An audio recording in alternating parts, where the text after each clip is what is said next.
Hey, what's going on, everyone? How you doing, Lascar Nation?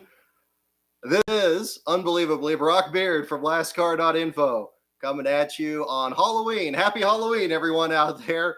My goodness, we had quite the exciting race today. I thought I would need to dress this one up a little bit more with our Halloween motif here for today's show, but it seemed like the drivers provided quite enough fireworks for most of us to talk about. Oh gosh, can everybody hear me? It's going to be so hard to explain if it doesn't if it doesn't work. Oh man.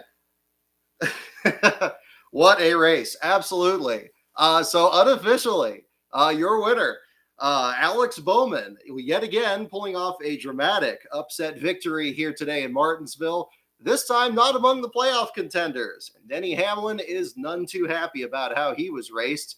Got a lot to talk about between the last place battle in the Cup Series, Xfinity Series, and the Truck Series in advance of our coverage coming up at Phoenix next week. But lots to definitely talk about here at the same time. So we'll jump right into it there. So did Denny Hamlin gain more fans today, or did Alex Bowman? I suppose that's going to be one more question. We'll certainly be able to tell the difference on that once we get over to Phoenix next week. I'll tell you what, I don't miss having hair. I can't see through this at all. But there you go. It's got to go for more of a, I don't know what this looks like. Anyway, so definitely plenty to talk about here from the action here this week. So let's go right into the Cup Series results here for this. Alex Bowman, your winner over Kyle Busch. Busch missing out on the cut to make the championship four by just the slightest margin over his teammate Martin Truex Jr., who finished in the fourth spot. Brad Keselowski in third made a daring bid to try to get in there as well. William Byron in fifth. Almirola had a great run for most of this race to take the sixth spot. Kurt Busch in seventh. Eric Jones with a fine run in the eighth spot for the Petties, 15-time winners here at Martinsville. Chris Buescher in ninth, and Joey Logano rounding out your top 10. But of course, the big story, as always, is the last place battle. And pending post-race inspection, we will have a change for the lead in NASCAR Cup Series standings for 2021. Joey Gase finishing last after a bizarre series of mechanical issues on the number 53 car jumps him from just a two-time last place finisher to a winner of the tiebreaker among three-time last place finishers this year. Gase only completing 10 laps of the 500 lap event today, dropping him out very early in the event on top of his last place runs at Michigan and at, I believe it was at Texas was the other one there as well. So different last place battles there through there. And unofficially, he may even be already assured of the NASCAR championship. We're, of course, going to wait until at least well after the results of technical inspection, as that was an issue in the race earlier today as well, as Denny Hamlin could certainly attest to. But Gase, unofficially your last place finisher and unofficially breaking the tie with Eric Almirola, Ricky Stenhouse, and Kurt Busch, three drivers you probably wouldn't be expecting to be at the top of the NASCAR Cup Series standings, but certainly have been. And now the 53 car with Rick Ware's team being thrown into the mix.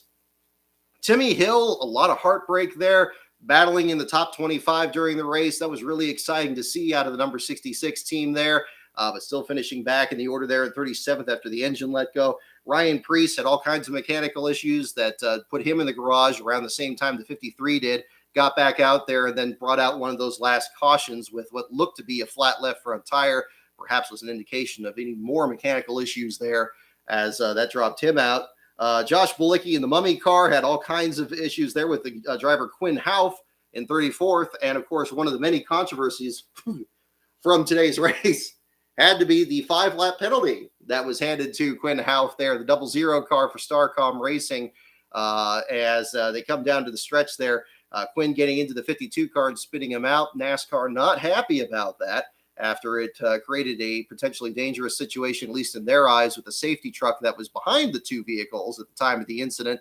But given what we saw in the Truck Series and the Xfinity race, which we'll, of course, talk about on the show here tonight as well, a little bit of it seemed like no harm, no foul at the time, but ultimately made sure that Quinn Houff was in the bottom five right there with Bilicki, rounding out that group there as well. There was a lot of discussion on social media during the Joey Gase situation, wondering if this was some kind of a move deliberately to put the 53 car out of the race to help the 51 in owner points. Of course, the discussion has continued to be about whether or not the 51 was going to be able to keep its charter going into next year and beyond. We haven't seen a team lose its charter from being at the bottom of the point standings for any number of consecutive years. Teams tend to close down well before anything like that ever happens, or the charter gets sold up to somebody else. I had no indication from the radio traffic, and of course, it's unfortunate that we have just only that to really go on. By all indications, it seemed like they really were having a fuel pressure situation. Timmy Hill had actually had a very similar situation at this same track just a few years ago that ultimately dropped him to last place in that event. In this particular case here, Joey Gase dropping back to the 38th spot there with mechanical issues here. Team said that the car was sputtering. It was really hard to tell, again, the engine noise over the radio, at least from the traffic that was there. But they were spending a good part of the race, probably about a quarter of the distance, really trying to figure out the issue, whether it was a fuel pump, and they didn't have a replacement fuel pump, so they tried to replace the fuel cell. And of course, that would take a long time. That was also a factor kind of in the Xfinity race and how that last place battle was ultimately settled there. But I'll give the team benefit of the doubt. I don't know one way or the other. It'll certainly be something to kind of follow up on at Phoenix during our coverage next week, where I will not be wearing this. But we will certainly be looking at all these other teams and potentially the fact that Joey Gase may just have locked up the last car championship for 2021, again, depending on the final tabulation of the points here and, the bottom fives and bottom tens and so forth. Again, wait on official word. Might not be in the show here tonight, but certainly by the time the article is available later tonight on Gase, assuming he is last place finisher. Of course, if somebody else got disqualified today, that would absolutely turn that on its head. So we have nothing confirmed yet as of this moment. So we'll certainly go into that. Gosh, this hair is getting in my mouth. Okay. I'll tell you what, I got my hair cut shorter this week just because I enjoyed it so much on this here. Oh man, this is not my style for sure. Let's see. Alrighty. Oh my goodness. Thank you for the super chats here. Just switching back to the window here. Thank you so much here. Beast of Metal. First of all, Brad Keselowski is oh boy, I'm just reading this now. Stupid little garbage person who has learned absolutely nothing from when he did the same thing to Jeff Gordon and got his face split open. He should consider himself lucky. Chase is too nice for that. Again, just reading this Beast of Metal, not saying this, although it probably fits with the look of this here at the same time.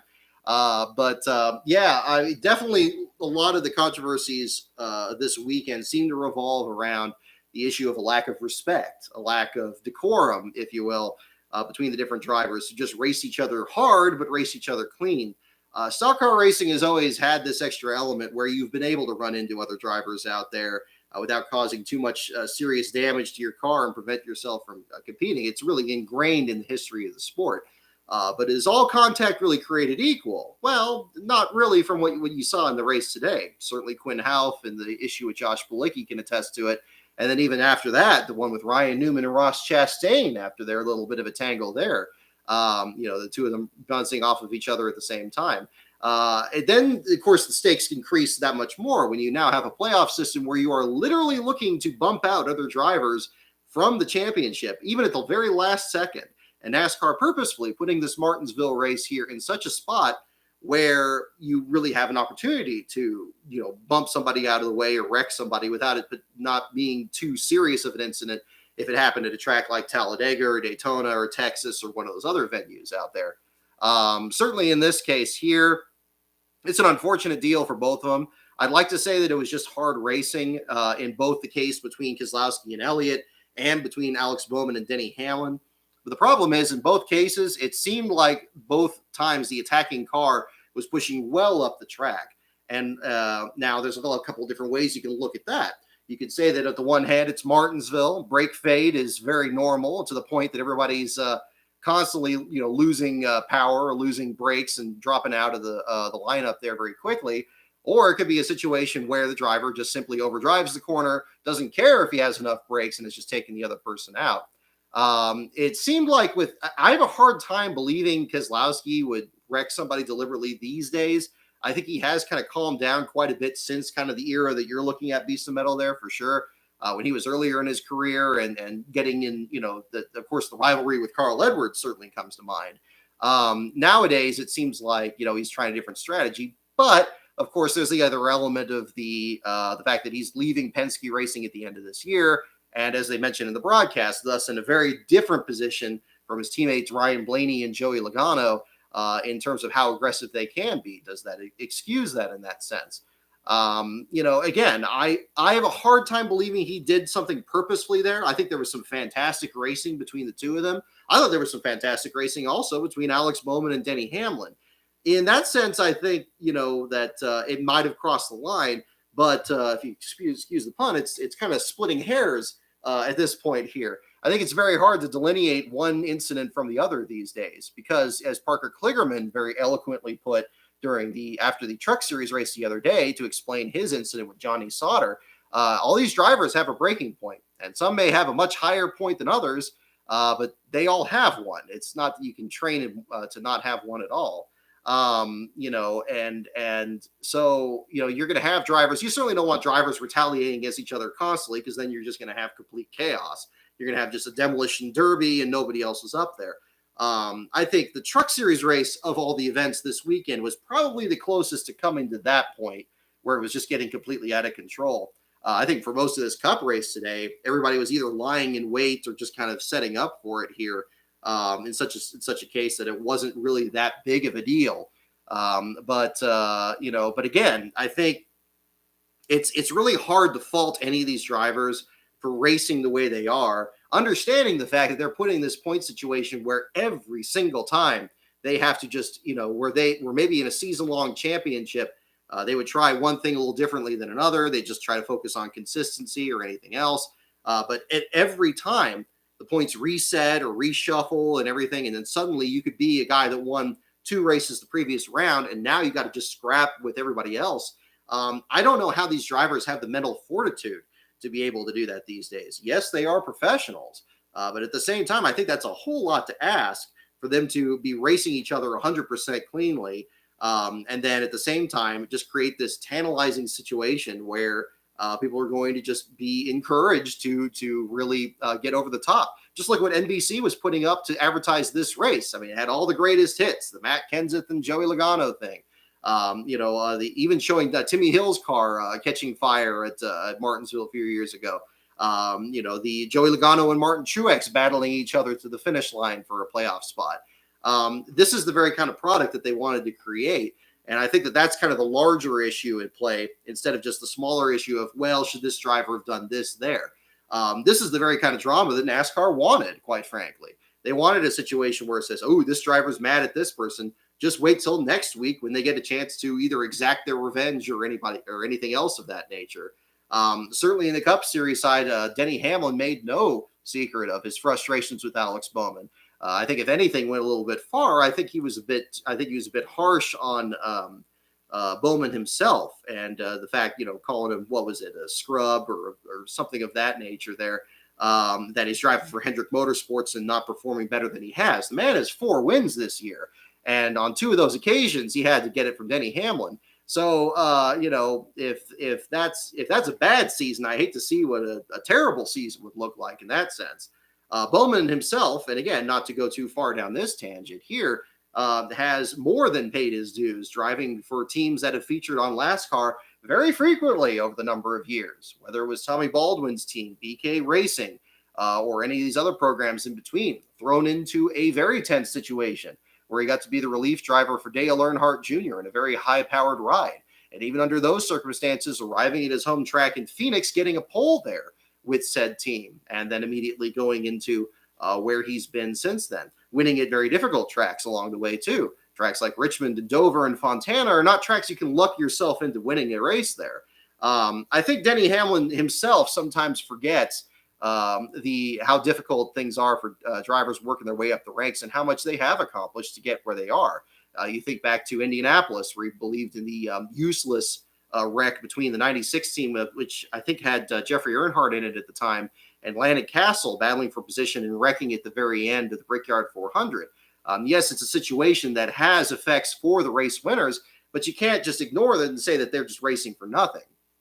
I felt that this was kind of an offshoot of that, with Bowman in particular there. Now, of course, do I expect Denny Hamlin to be happy about being spun out when he's trying to win at Martinsville for the first time in I don't even know how many years? He'd been dominant at this track for so long in his career, and yet things have kind of fallen off the rails here a bit lately.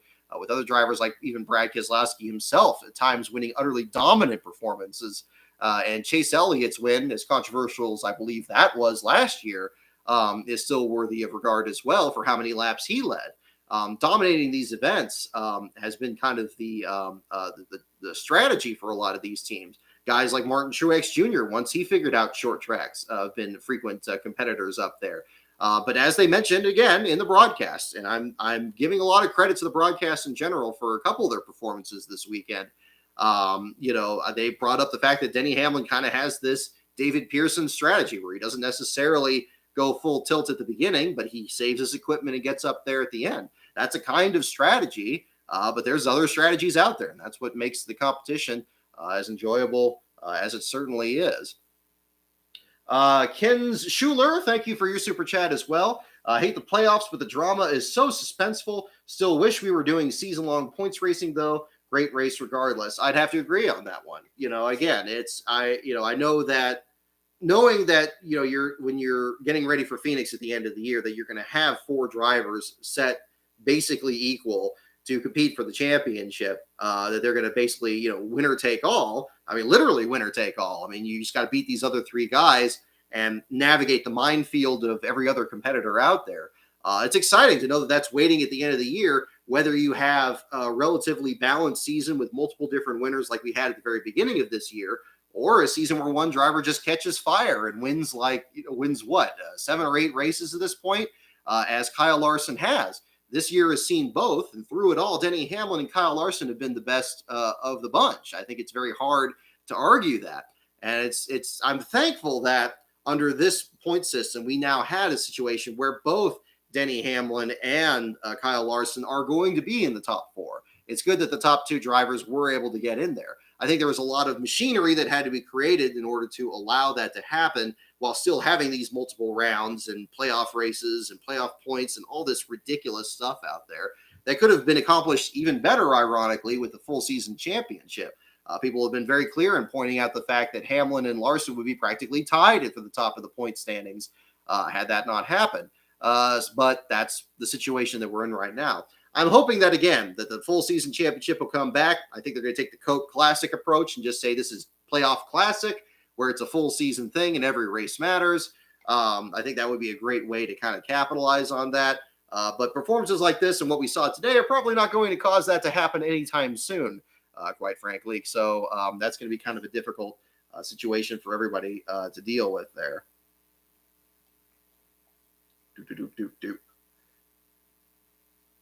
Yeah, but no, I mean, again, and I don't like going too much into the words versus the actions of anything else out there. But I do think that there's, I think Denny's being a little bit too hard on Bowman in particular, except for the fact that, again, I don't expect him to be happy about being wrecked. But again, there's a larger system in place that's encouraging this to happen. And as we already discussed, that's really kind of the situation that we're finding ourselves in. And then to the point where even a simple decision, as they brought up at the end of the broadcast there, where Martin Truex Jr. chooses this lane or the other, and that ends up proving decisive and actually making the cut for the final 4, is tremendous. Every little thing matters in this one particular race to get to the championship. But then again, I mean, that's where I think, again, the full season championship is really a more preferable point standing. You would want to think that every little moment along the way, a loose lug nut that happens in race number 2, getting spun out of the last lap in race number 6, things like that happen that maybe you completely forget about, end up being much more significant. And also that would encourage more of a race-to-race narrative building that I think that NASCAR really needs to get back to, especially their broadcasting partners. We've kind of strayed from that because basically the point system creates the narratives rather than the narratives happening organically and building it up. Again, this year we've seen a little bit of everything with all those different winners at the beginning of the year. The dominance of Kyle Larson, Denny Hamlin's winless streak, and then that being snapped. And now here with just this free-for-all here from one race to the next with drivers being eliminated from contention very quickly or tripping over each other trying to catch up to the front of the pack there. We've pretty much had it all this year. And what would you say would be, the way to define all that? How do you describe all that in one moment? It's really hard to do that because, again, the sport is created this very different scenario.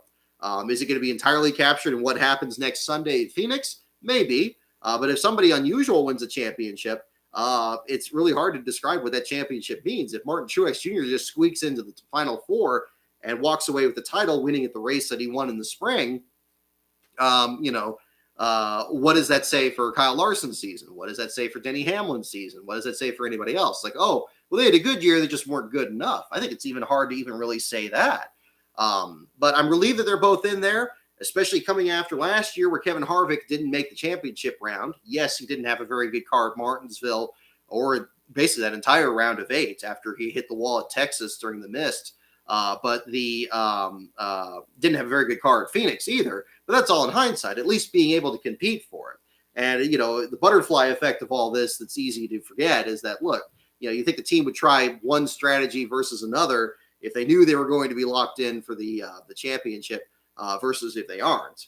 You definitely see a difference in performance. It just naturally happens. Kyle Larson, ironically, seemed to be one of the few that was immune to that when he had those great runs at Homestead, challenging for the lead and actually having to back off in order to allow the championship guys to settle the race amongst themselves.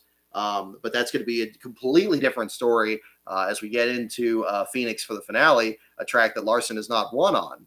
We went to Martinsville here today. I fully expected Larson to win in this race today. He had a very strong car at the beginning, but it just didn't shake out that way. And, ultimately it makes me a little bit more nervous now about his prospects for Phoenix.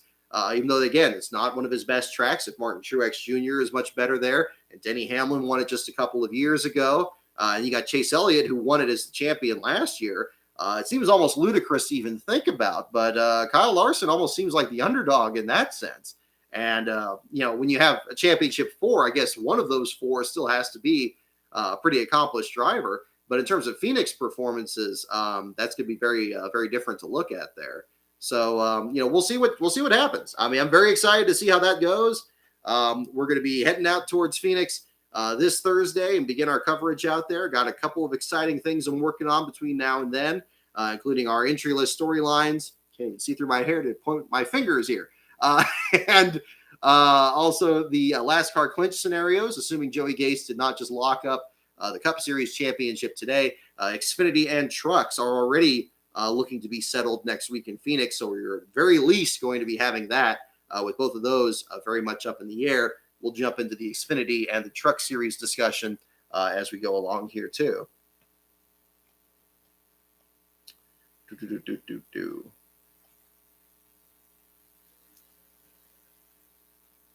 Yeah, exactly. So we got all kinds of those different scenarios there too. Slash with no hat. There you go. I like that. See, I'm not the most knowledgeable person when it comes to music history, but then there you go. I had a bandana here, but it made it just look like I don't know, something a bad cut of Yellow Submarine or something. So I decided not to go with that. I'm glad the gloves came in. I figured those would show well on camera, so I wanted to go for that. All righty. Let's see. We're definitely going to do trivia. No tires, just gas. I saw your comment there on that as well. We're going to get into that. Robert Smith from The Cure or Sammy Hagar. I'm not sure about that, King of Weasels. I'm not. I should have done more research on this going into it, but I just saw this and I'm like, okay, well, I have a yellow chair here and something like that too. I got my jack-o'-lantern right here as well. I got a couple other things. You'll notice I got my It poster here in the background here. Big thanks to the folks here. We had kind of came up with a couple of different ideas, kind of spice things up here for the Halloween show, including a different quilt behind this here too. We'll feature this. This is another one of my mother's quilts here, and we'll be featuring that along the way here in the show as well. So, all righty. Let me see if I can. Whoop. There we go. So much better.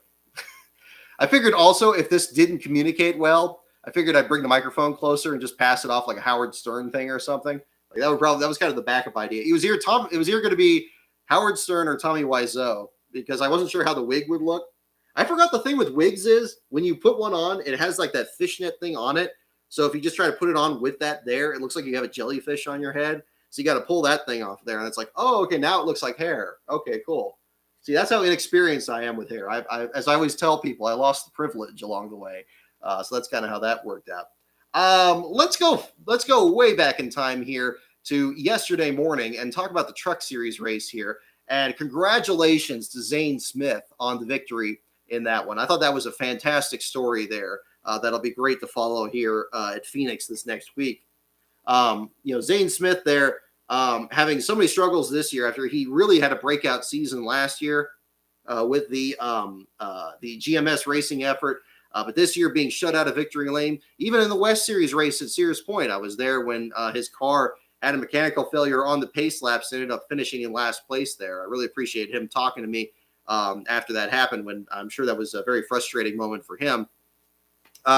Getting close to victories here, had some bad luck along the way. I believe it was a Gateway not too long ago that he was struggling. Didn't have a ride for next year secured. But then along the way here, pulls off a dramatic victory after a very wild race in the Truck Series race. Compared to that, I mean, the Cup Series race seemed positively tame, even with the stakes at play and what happened in the last 50 or 60 laps there.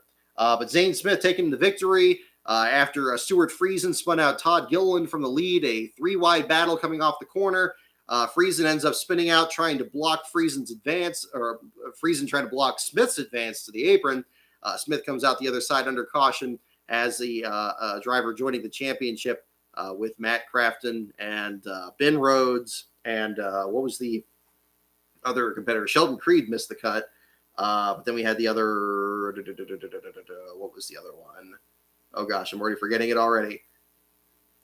But yes, the other contenders at the same time. Not Hocevar, not Creed, not Rhodes, not Chandler Smith. Was it Chandler Smith?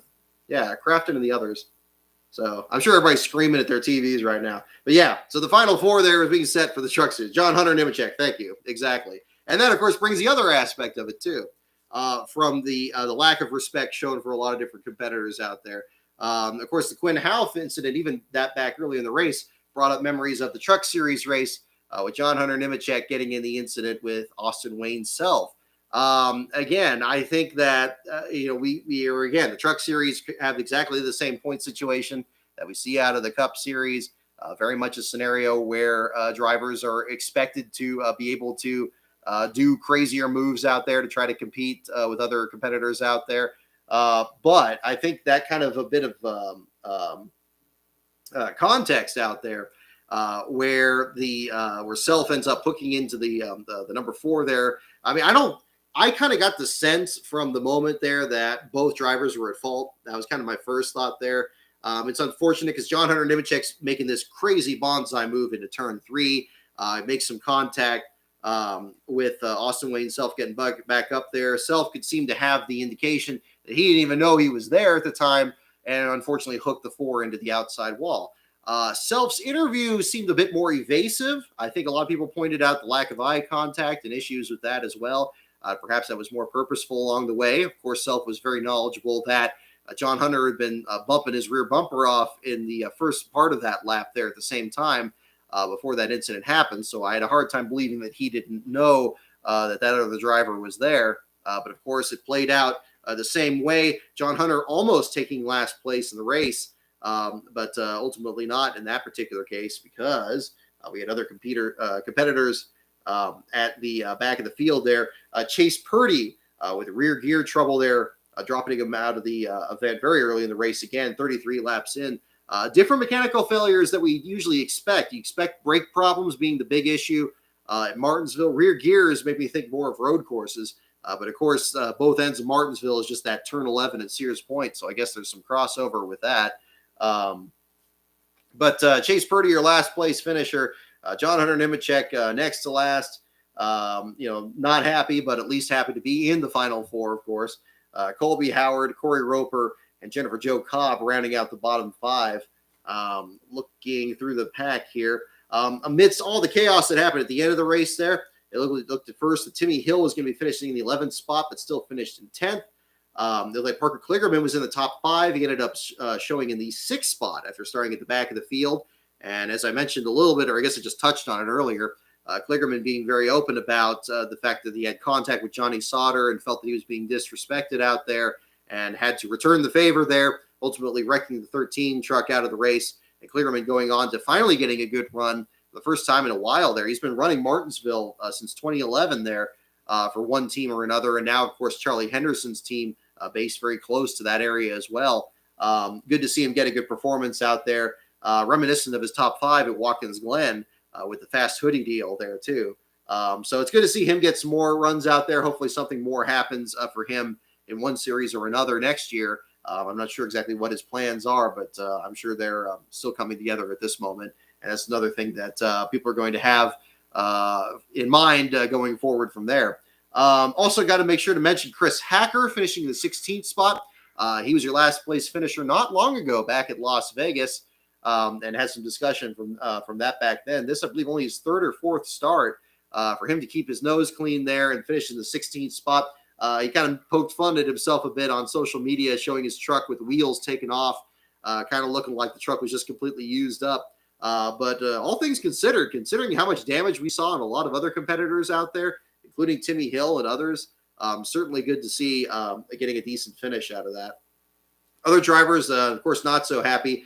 Todd Gilliland, of course, dropped further back in the order. Tyler Ankrum and Timmy Hill had some very significant contact on the apron after the 38 spun across the track there in turn 1. Looked like some very savage hits out there, but not quite the kind of deal that you would hope for from one competitor or another.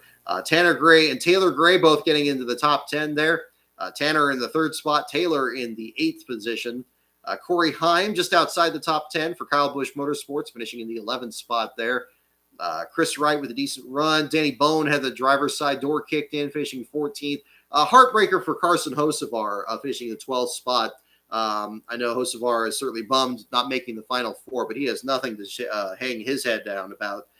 He has been absolutely, I would say, the breakout star of the Truck Series this season, with his runs there, of course, being mentored by Johnny Benson Jr., even running the throwback scheme. Ever since that Spring Darlington race in particular, where he had the challenge for the win, he really had some great runs there. Seemed like things tapered off a little bit into the fall there, just not quite the consistency that he needed to be able to get in there. But even in spite of that, still making it to this penultimate round there before being eliminated. In spite of all of that, I think it's a great showing there from him. And a very clean racer, too. I mean, he'll go in there, root and gouge like any of these other ones. But if we're talking about a lack of respect from certain competitors, I think it'd be hard to argue that the 42 driver there is among those in that sense. Let's see. But so far, one thing I was working on yesterday, looking at the Truck Series NASCAR championship heading into Phoenix. That is by far our closest championship this year. Purdy had not finished last yet this season and is now in that massive log jam behind the only 2-time last place finisher in the Truck Series this year. And it's going to be very difficult for anybody to try to get back up there and compete with Jack Wood there in the 24. What is difficult in that particular situation is Wood has only had a partial schedule this year. And while he has a lot of bottom 10s and bottom 15s even for other tiebreakers, he could very easily be beaten, just like Joey Gase did today in the Cup Series race, by any of these other competitors finishing last. So it could be a winner-take-all situation at Phoenix. It's even more wide open than the Championship 4. I believe at my last count, there are actually 7 drivers eligible for the Truck Series Championship, and we'll have a full breakdown of that in an article this week on the full competitors competing against that for the Truck Series NASCAR Championship there. And Purdy is actually one of those. He's actually thrown his hat into the ring there with some of the runs that he's had earlier this year. Other competitors looking further back here. Let's see. But Zane Smith, again, the big story from that. Really good to see. Hopefully that helps him land a ride somewhere. It's amazing how quickly people forget how good he was last year and scoring those few victories. Just had a kind of an off year this year. Seemed like he was going to actually have it even the shot of the NASCAR championship the way things were going. But pulling off that victory, you could tell how much that meant to him. And that was really kind of the big Rich Bickle moment, I guess you could say, from the 1998 Fall Martinsville race kind of moment of the weekend. So that was certainly good to see, even despite how crazy that that Martinsville race turned out to be. I'll also mention the other MVP from that is the broadcast crew themselves. FS1 has historically been really bad, especially this year in their broadcasts, but they really stepped up in noticeable ways during this particular race. I don't know if it was just the context of the championship kind of forcing them to kind of go that extra mile, but I liked how the announcers, the pit reporters were standing next to the trucks as they were rolling off. You could even see a couple of drivers giving thumbs up as they rolled off and everything, kind of reminiscent of an old ESPN broadcast, doing a decent job showing other competitors throughout the field there. There was the issue, of course, I'm still not happy about them not even sending the broadcasters down there and just doing the thing remotely. I think that inevitably makes the broadcast not very good. And I know they were cutting off the broadcast towards the end with football coverage. That's more of an issue, of course, with the channel itself and its loss of identity ever since it became FS1 and not the Speed channel. Just a lack of focus on that side. But there were some signs of improvement there. I found that broadcast to be more engaging than a lot of them have been this year. And so again, credit where credit's due on that end. It's unfortunate it's coming so late in the year, and hopefully they'll have a decent broadcast at Phoenix for their finale.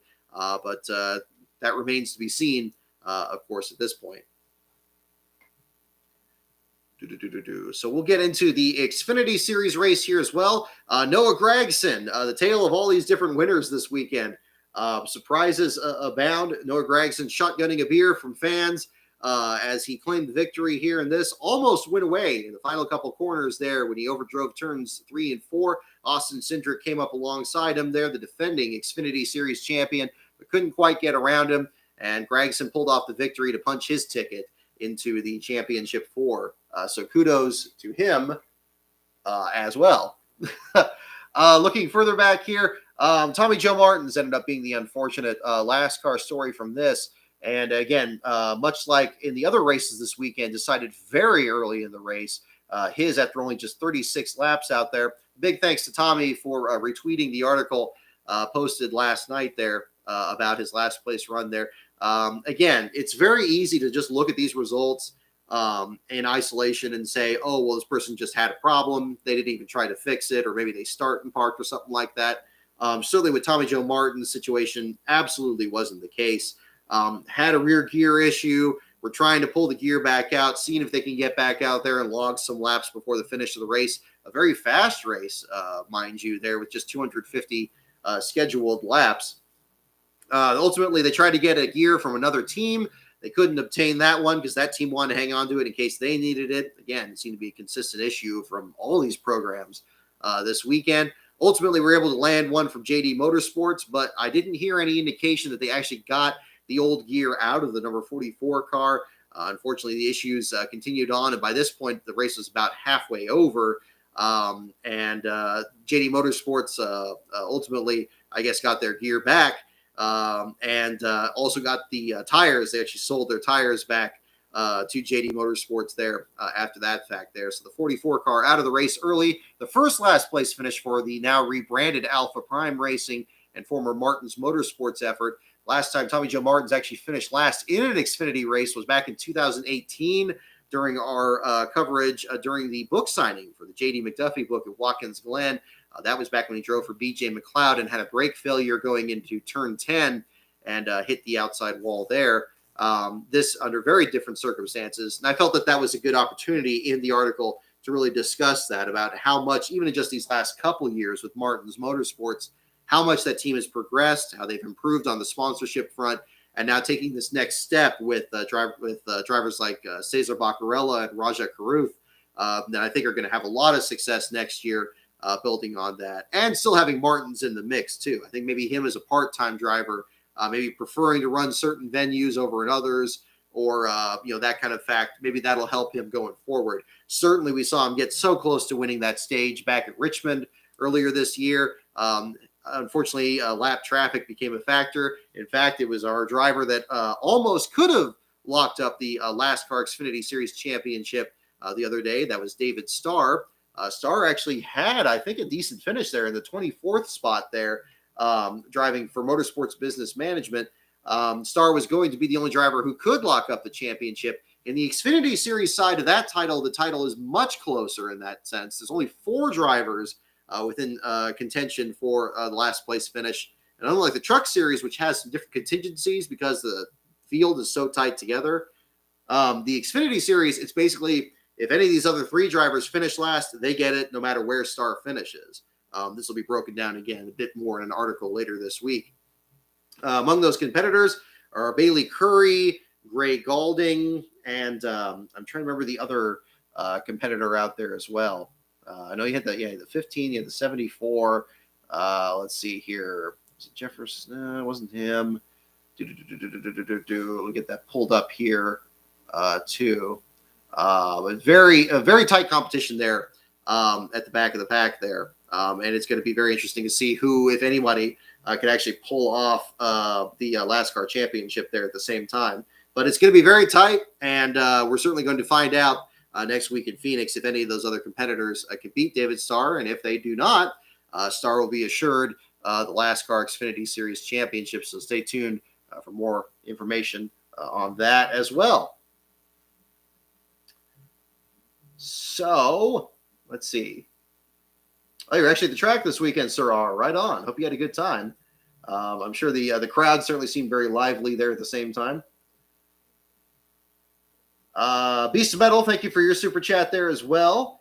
On the trucks, do you think removing the elimination format would move the needle enough regarding reckless driving when someone around 80% of the drivers are under 24 and not neurologically mature? Very good way to put that. It's certainly something to look at. I mean, I think, they've certainly tried different things with how many competitors are actually in the playoffs and, how that works out. It's something to look at. You can certainly adjust the playoff format. So perhaps it's not nearly as, as open to such high stakes chicanery as we see in the Cup Series. Maybe go back to just having them be full season. Didn't we have that at some point where only the Cup Series had playoffs and then they introduced it for Xfinity and trucks later on? And of course the elimination rounds coming after that. It seemed like that was the case at that point. Maybe that'd be something else to kind of look at there too. But yeah, I'm not sure if that's going to work out, but that would certainly be something to kind of look at maybe. They've certainly tried it before. I mean, if we've had full season championships in the Truck Series and the Xfinity Series, maybe that would be the option, but we'll certainly find out there at the same time.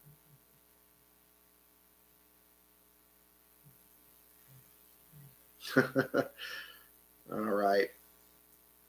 Let's see here. All right, let me get back to, oh yes, and we have to talk about in the Xfinity Series side, when is Daniel Hamrick going to ever win an Xfinity Series race? My goodness, I don't know what more this guy needs to do in order to do it. And unbelievably, on top of all of this, he is now in the championship 4 with a shot at winning the championship in a format where he does not necessarily need to win the race if one of the other playoff contenders doesn't take the lead. I still think, and again, I misspoke, and I appreciate people for pointing this out here, of course. Ty Gibbs isn't in the 54 this week. It's John Hunter Nemechek. I think whoever you put in that 54 is got to be the favorite for winning any race here down the stretch. They've been. It's not even just Kyle Busch anymore.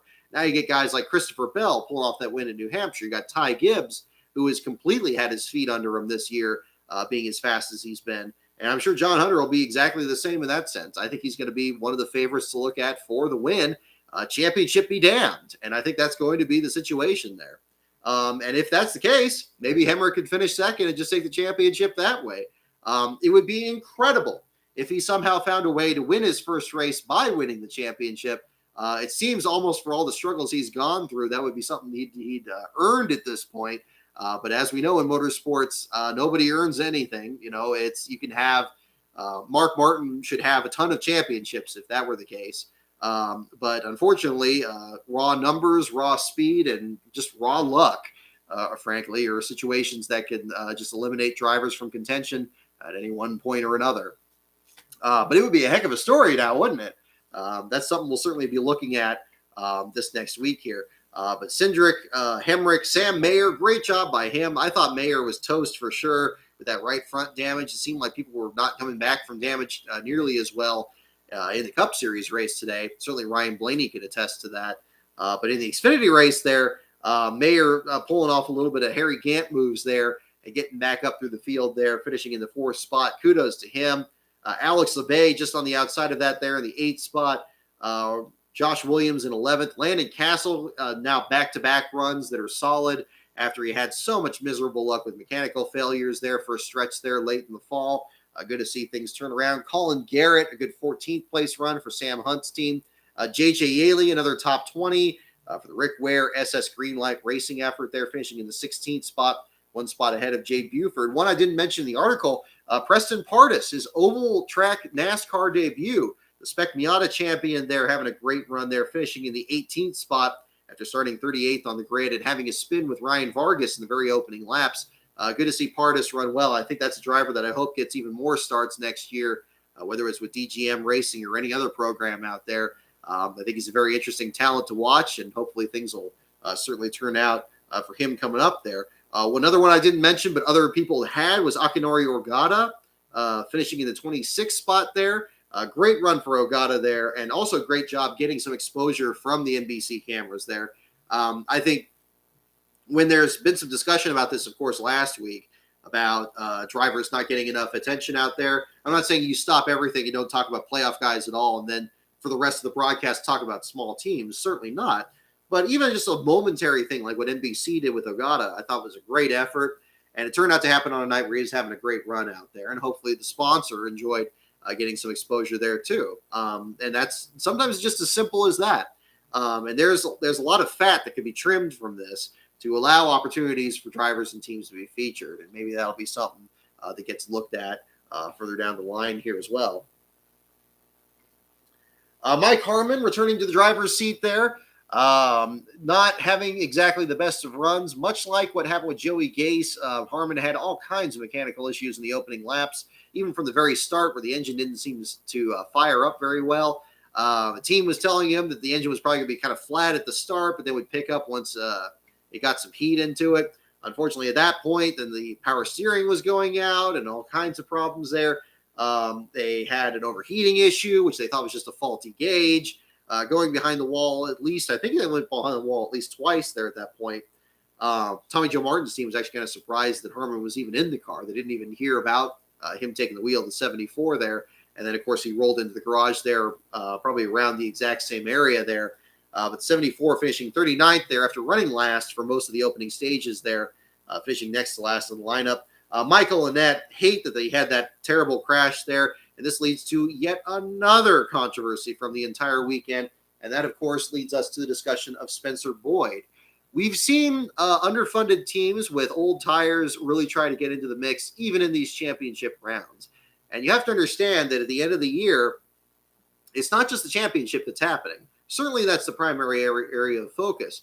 But also for these smaller teams, they're looking for sponsorship. They're looking for getting some exposure as best they can.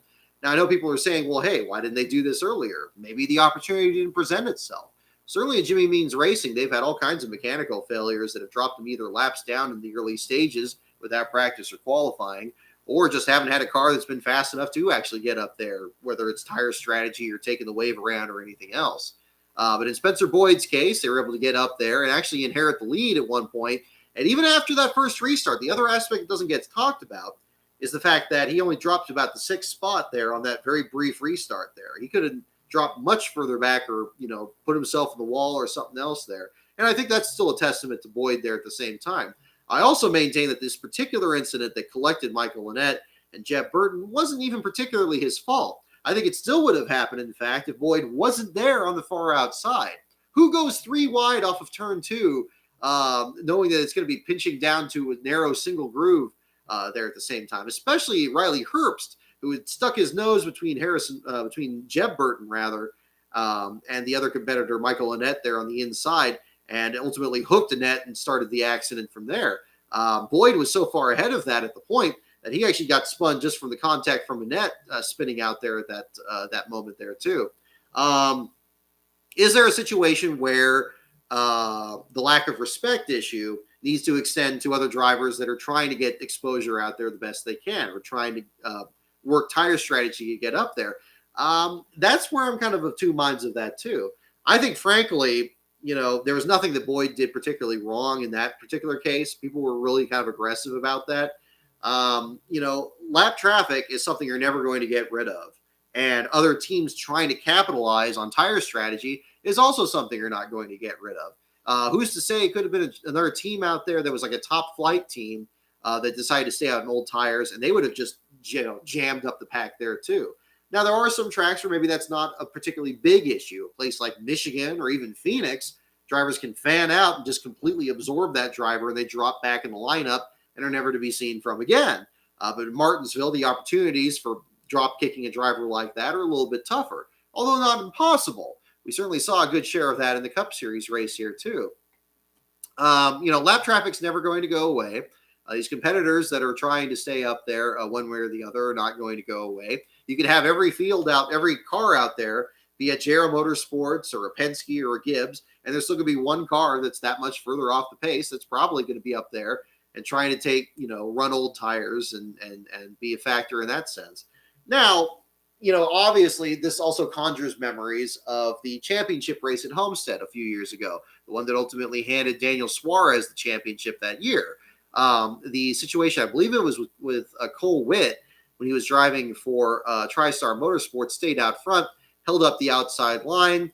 Suarez was on another line and was able to get past and ultimately take the championship. You can look at that two ways. Once again, you have a points format that doesn't reward consistency over the entire year, where a minor incident like that really wouldn't matter because maybe the person would have clinched the championship the previous race or earlier in that same race. You have a situation instead where it's entirely where you finish in this one event, and any fluky thing that happens can completely take you out of that championship. On the other side, should it be policed more in championship races with that format? I mean, maybe you could, but the problem is then you have a real situation here where you're micromanaging these teams entirely. These teams drive in NASCAR races, and there's certain rules they have to follow that, of course, keep it from being complete chaos. But is there a need to police strategy that much too?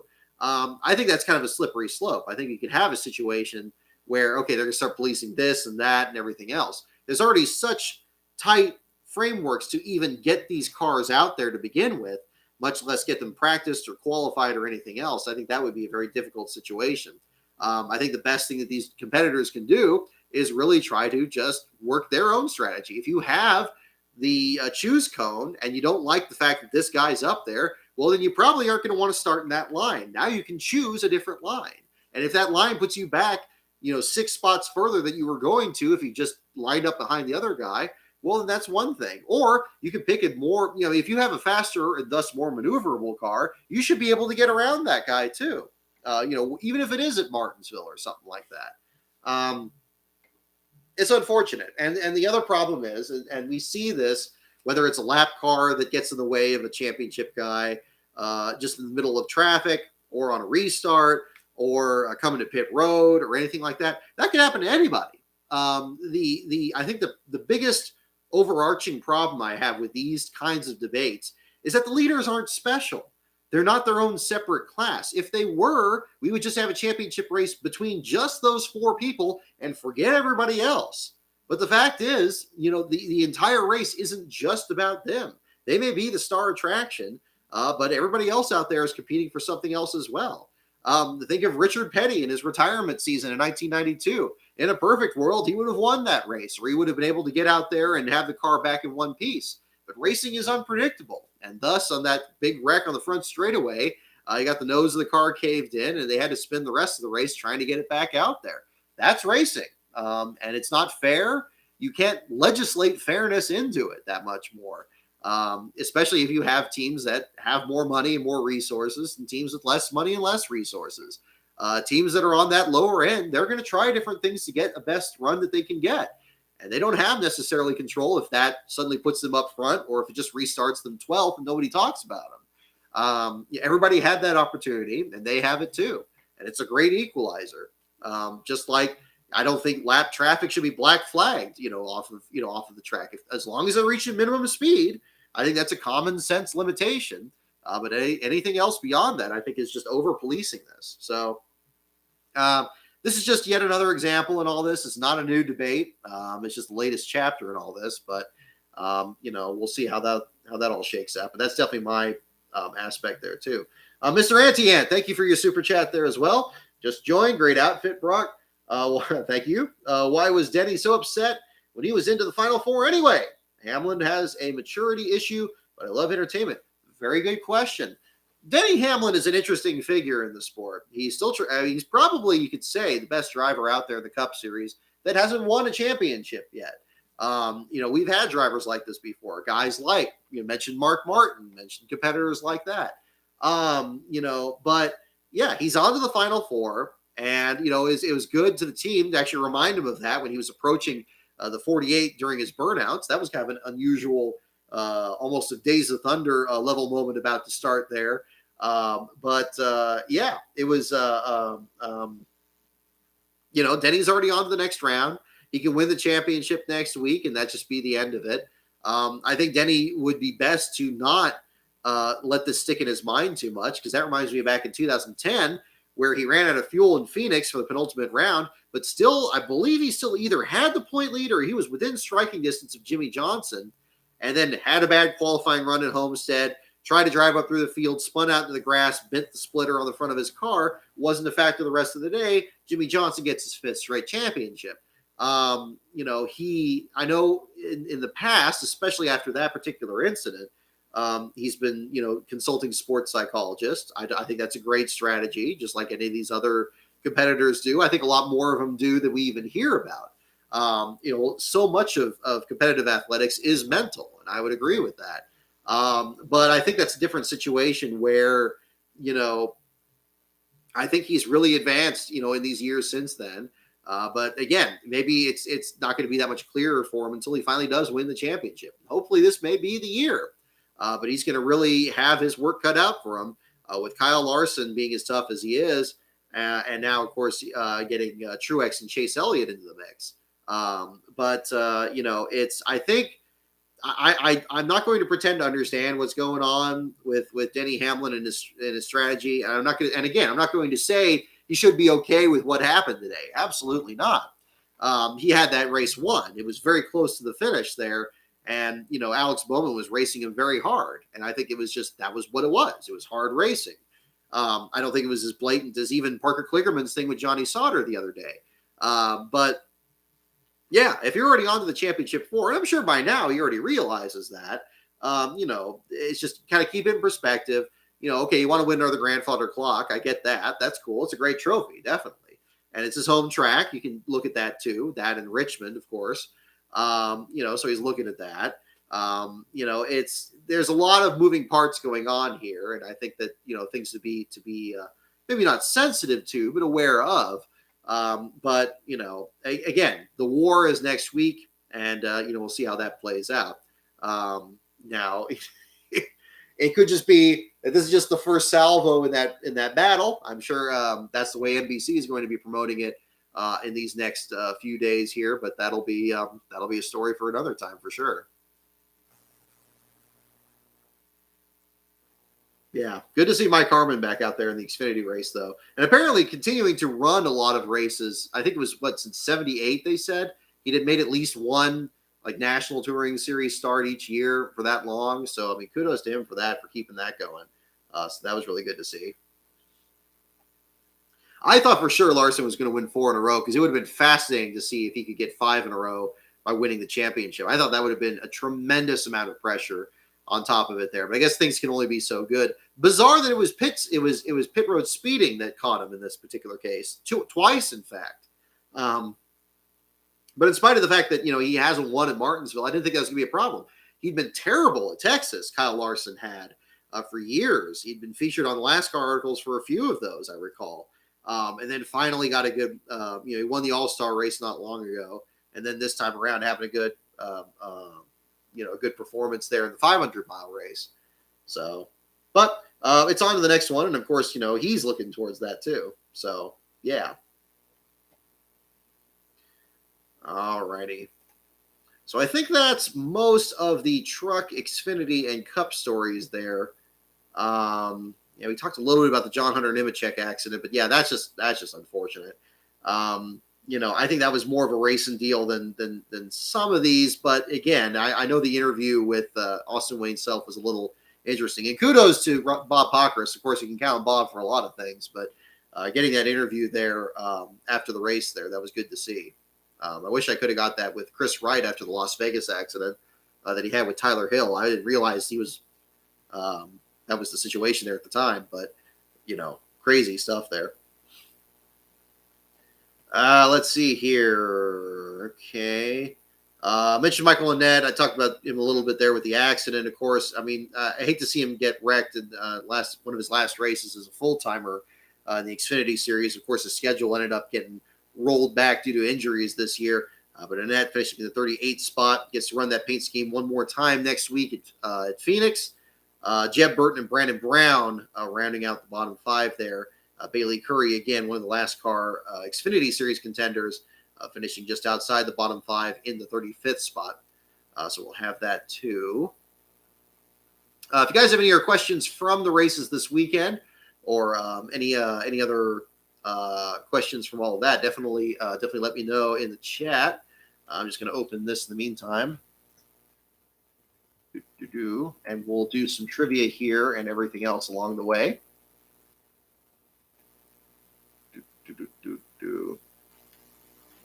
100 points. I don't see no clinching of the championship 4 quite yet. Pockrass not yet reporting the conclusion of technical inspection, but we'll have some more information on that coming up here in a little bit. Okay, got Bob and Jayski open. Right on. There you go. Thank you. No tires, just gas. So yeah, hope you guys like the pumpkin here as well. Got this. Just did this here last night. Kudos to Last Bro for scooping it out there and getting that all set up. We got the quilt over here in the background. We'll jump on that here too. I'm gonna see if I can move the camera a little closer here, and you can see a little bit of that. And we'll try. Let's see here. Here we go. We use the mobile cam here. I'll kind of look on this side. So some really interesting patterns here. And actually, if you look very close to the embroidery, it has a kind of a zombie motif into it. Like if you look at this blue square up here, you got that. So you can see a little bit of the layout there. But just really enjoy the little details on here. Just bringing this up at the same time. The zombie horror, the jack-o'-lantern returns and so forth. And so all of that. So give you a little bit of a closer look on that. There we go. You got the zombies on this one. When we bring that straighter, we kind of look at the screen and bring that up. Really need to just use actual. I've resisted doing a selfie stick, but maybe that would be something to look at here. There we go. You can kind of see some of the patterns there too. So there you are. And then a closer look at the pumpkin here as well. There we are. So yeah, so definitely going all in on the Halloween motif down here. Hope you guys are having a great Halloween here as well, and we certainly are here at Last Car headquarters. Let me straighten this out. Okay. All right. Okay. All right. So we'll get into our trivia segment here at the same time. I got another show and tell thing, racing themed here as well. All right. We got that loaded up here. That's good. All righty. Oh, Jolly Jake Lavelle. Okay, right on. Let's have quilting bees. Excellent. No, well, for sure. Well, we always have, mom always does some great patterns with some of these here too, and always very lively too. And of course, with everything coming up here with you got the Day of the Dead and All Souls Day and everything coming up here. That's always pretty cool. All righty. So let's see. Whoop, there we go. Kind of Nerf that this way a little bit. All right. So we'll do the the categories here. Hope I can still see with this. Okay, good. I can still see through the sunglasses. All right. So again, for those of you new to the chat here, thank you everyone for tuning in here. We won't have the show be too much longer for those of you trick-or-treating on the East Coast here, because I know it's about 7:30 Eastern time. So we'll wrap up with this here for now. The categories again are drivers, the wild card, NASCAR, pits, teams, and tracks. Doing that a little bit different than our traditional order here. Again, NASCAR, pits, teams, tracks, drivers, and the wild card. Those are indeed our categories. So go ahead and mention in the chat which one you'd like, and we'll jump into doing some trivia questions here for this part of the show. And I will try not to eat too much of this hair. Okay. All right. It's growing on me. I'm getting used to it.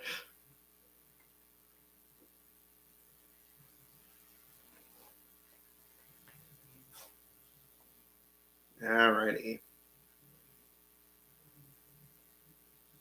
The logistics of the two races yesterday were challenging. 72 haulers in there at one time was impressive. Oh, thank you, Lefty Lucy, for giving some more context to that too. Yeah, I was surprised that they had that long gap between the truck and Xfinity races, but if they had to kind of move that much equipment around, that certainly does make sense. It's a welcome change over here too, because I know that they when they do these double headers, they seem to stack them up so much so quickly.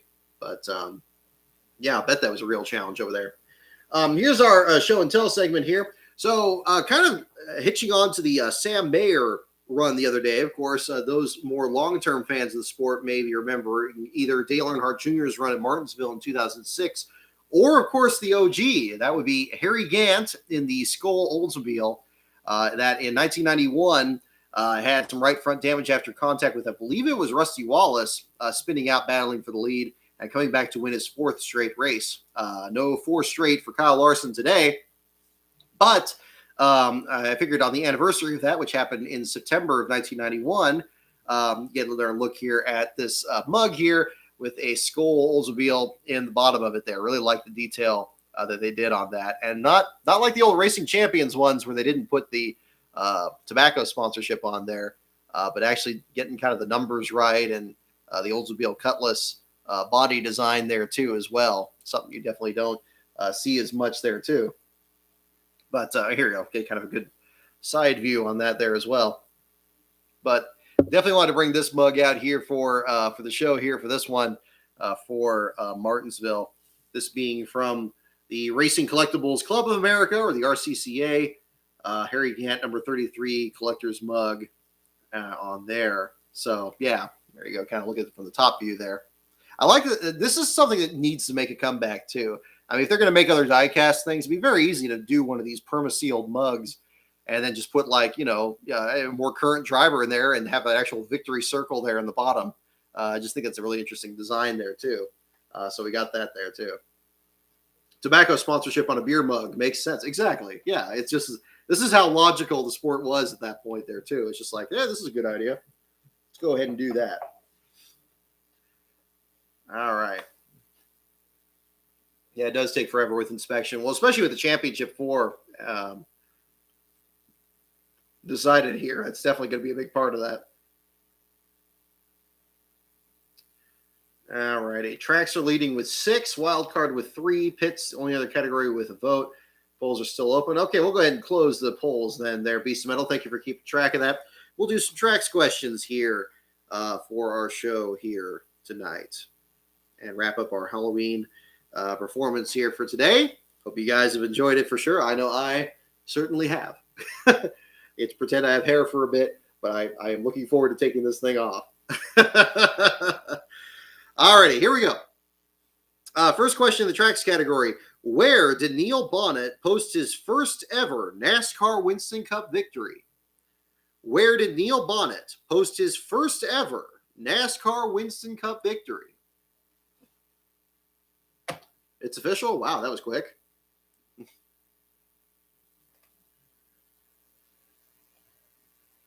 There it is. Thank you. Yes, indeed. Bob Pockris, 1 minute ago. Tech complete. No issues. Bowman is the winner. The championship 4 will be Larson, Hamlin, Elliott, and Truex. So there it is. No issues in technical inspection, which means that Joey Gase has taken the lead in the 2021 NASCAR Cup Series Championship, a power move in the next to last race of the season, and potentially may have secured the 2021 NASCAR Cup Series Championship. I will tabulate those numbers after the show tonight, and we'll get, for more information on that, stay tuned to @Lascar on Brock. I will make the announcement as soon as I can confirm that. I definitely want to make sure I get that right before going forward with that as well.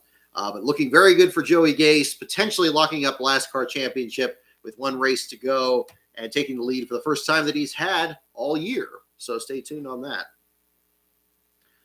Back to the question here again.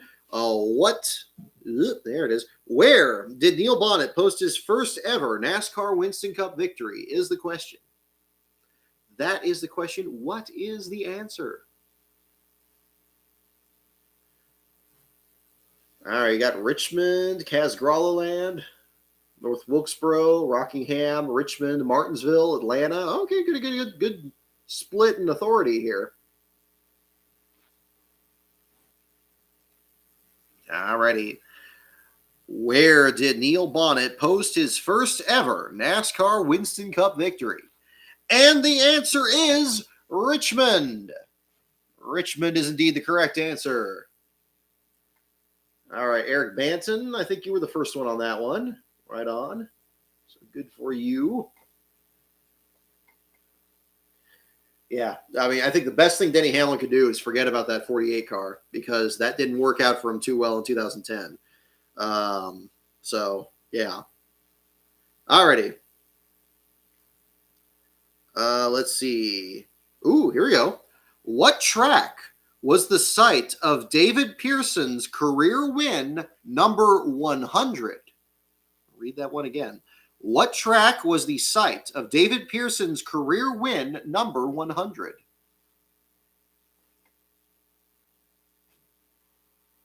Yes, that's right. This first was at Richmond. His last was at the Rock. Charles Peterson, you're all over it. What track was the site of David Pearson's career win number 100?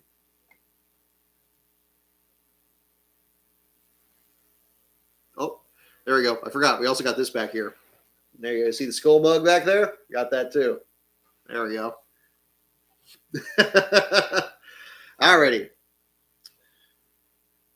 What track was the site of David Pearson's career win number 100? We got guesses for Darlington, Atlanta, Charlotte, Martinsville, Charlington. I like that. My room, Ontario. Where to get the trivia machine? Won this at my senior. Won this as a door prize at my. We had a senior party in high school, 2001. That's how far back this goes.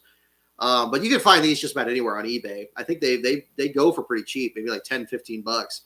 So if you look up the NASCAR Trivial Pursuit device, those are definitely on there, and there's a ton of them out there. So I definitely recommend it. It's a good travel side companion, and it will be traveling with us with Phoenix this week, and that is where our attention is certainly going to be steered after the holiday here. Alrighty. One more time, what track was the site of David Pearson's career win number 100? The answer is Rockingham. See, that time it was Rockingham. There you go. Rockingham. Jolly Jake Lavelle, looks like you got it. Were you the first one? I think you were the first one there. Atlanta, Darlington, Charlotte, Martinsville. Yeah, Jolly Jake Lavelle. There you go. Right on. Rockingham.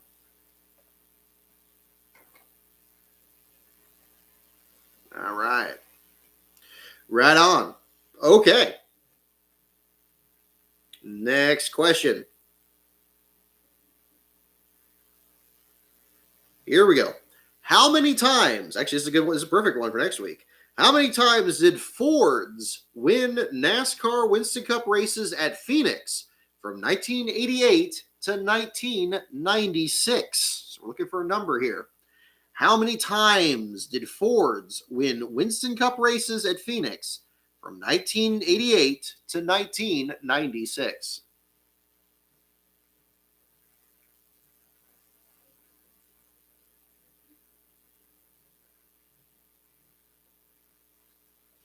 All right. Okay. All right, we got 54, 5, 4, 7, 4, 44,290, 2, 3, 69. Nice. All right. How many times did Fords win NASCAR Winston Cup races at Phoenix from 1988 to 1996? The answer is 6. 6 is the correct answer. Chifferber, I think you were the first one to it. I think you're the only one that got it. No, Jolly Jake Lavelle, you got it later. 6 is the correct answer. Of course, Alan Kwiecki, the inaugural winner in 1988.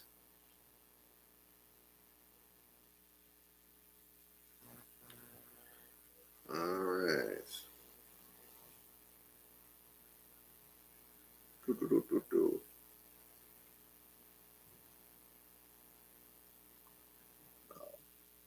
Oh, I think we had this one before, but this is a good question. Who won at Richmond in 1959 driving a car nicknamed Thunder Chicken? Yeah, you heard that right. Who won at Richmond in 1959 driving a car nicknamed Thunder Chicken? I know we've had this one before, but this is too good of a question.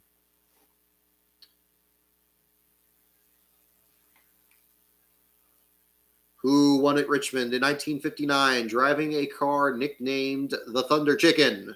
Or just the Thunder Chicken?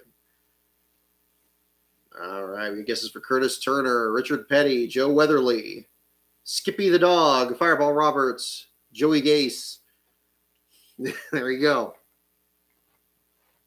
Who won at Richmond in 1959 driving a car nicknamed Thunder Chicken? Who drove the cluck out of that car? Okay. Who won at Richmond in 1959 driving a car nicknamed Thunder Chicken? There's a monster truck named Thunder Chicken. Oh, there you go. Right on. All righty, here we go. The answer is Cotton Owens. Cotton Owens drove the Thunder Chicken. There you go. Cotton Owens is the correct answer.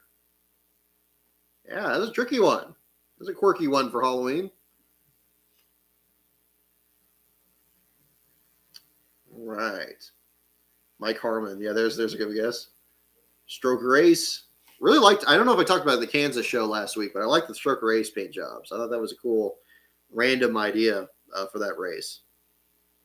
I think the folks at the Spire team kind of have some fun a little bit with their program, which is good to see.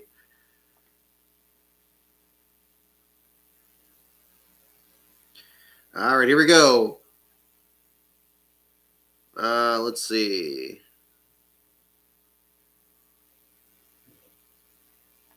Who was the first rookie to sit on the pole for the Daytona 500?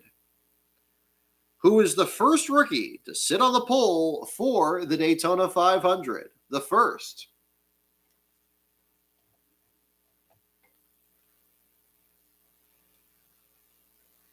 Pennywise the Clown. It's like, there you go.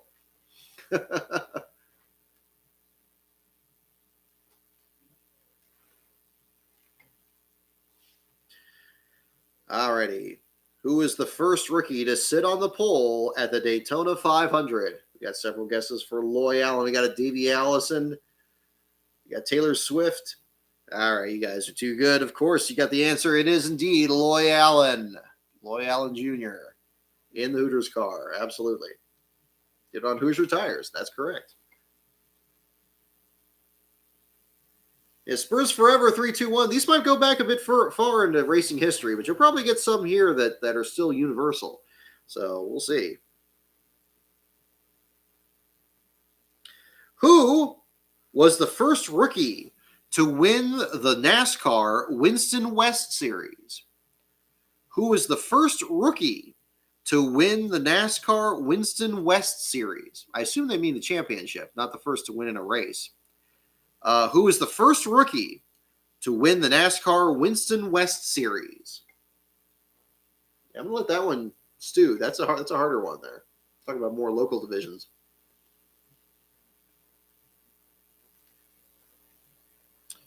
first rookie to win the NASCAR Winston West Series?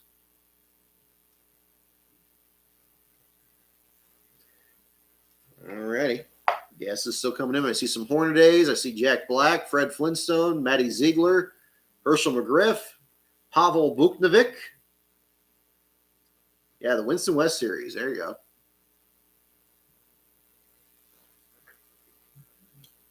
All right. Who was the first rookie to win the NASCAR Winston West Series? And knowledge of that series is, I'll say, Hornaday. A lot of guesses for Hornaday. Here comes the answer. The answer is Lance Hooper. From off the top rope, it is Lance Hooper. Lance Hooper drove the 47 car in Cup a couple times, if I remember correctly. Lance Hooper. That's almost a field fillers question there. Yeah, that was a hard one. We'll do one or two more here, then we'll wrap up a little earlier here for Halloween, so we'll get going here. What track? This is still tracks. I don't know why that one came up for Winston West, but there you go. What track hosted the first American Challenge Cup? What track hosted the first American Challenge Cup? Yeah, look it up. Try to guess it.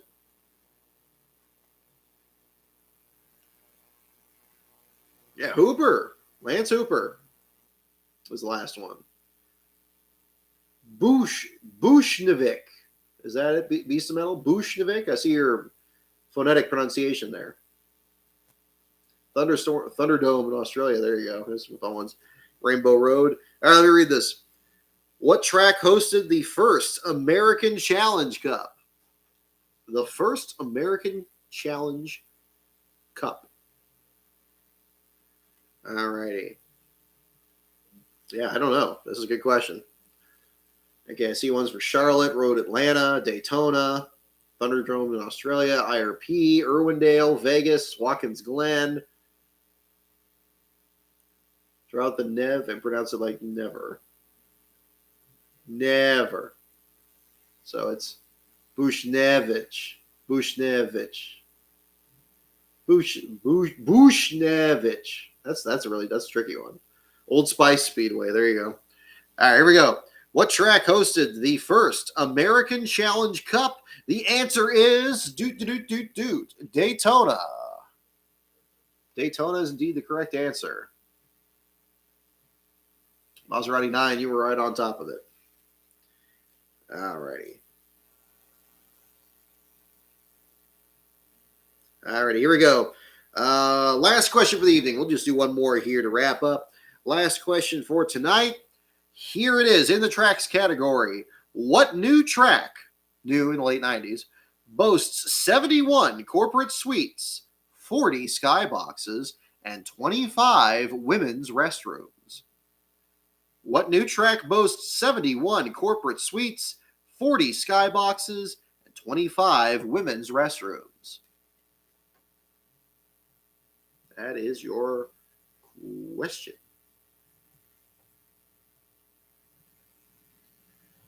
All righty. You got guesses coming in for Texas and Vegas and Sears Point and Chicagoland and Fontana.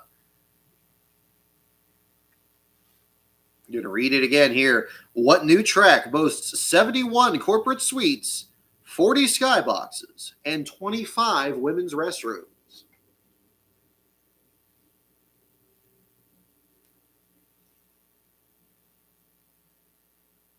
Thinking. It's tricky. It's tricky. All righty. What new track boasts 71 corporate suites, 40 skyboxes, and 25 women's restrooms? Here is the answer, folks. The answer is California. California. So Fontana, Auto Club Speedway, California is the correct answer. It does sound like a Texas question, doesn't it? It really does, especially with those statistics.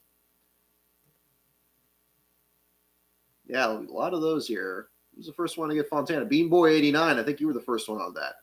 Yeah. No, that was your second guess. See, there you go, Spurs fan. You're right. You're like right on it. There you go.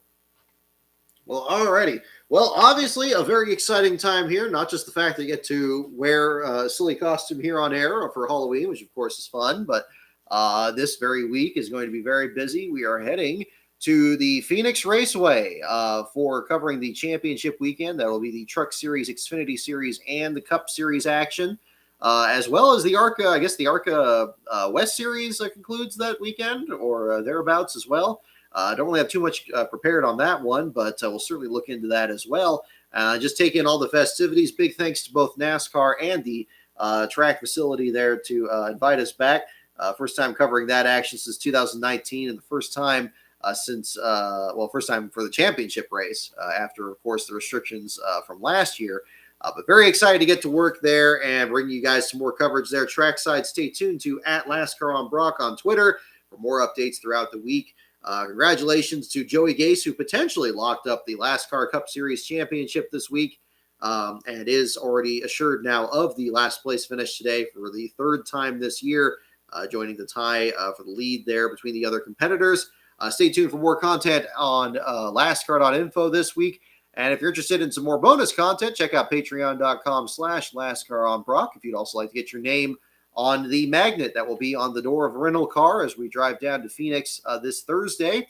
If you join anytime between now and the finish of that race, you could certainly have your name added on there and be entered in a drawing to win the magnet after the completion of that trip. So a lot of exciting stuff coming up in very short order. And of course, the championships, both at the front of the field and the back of the field, are going to be the main focus of that.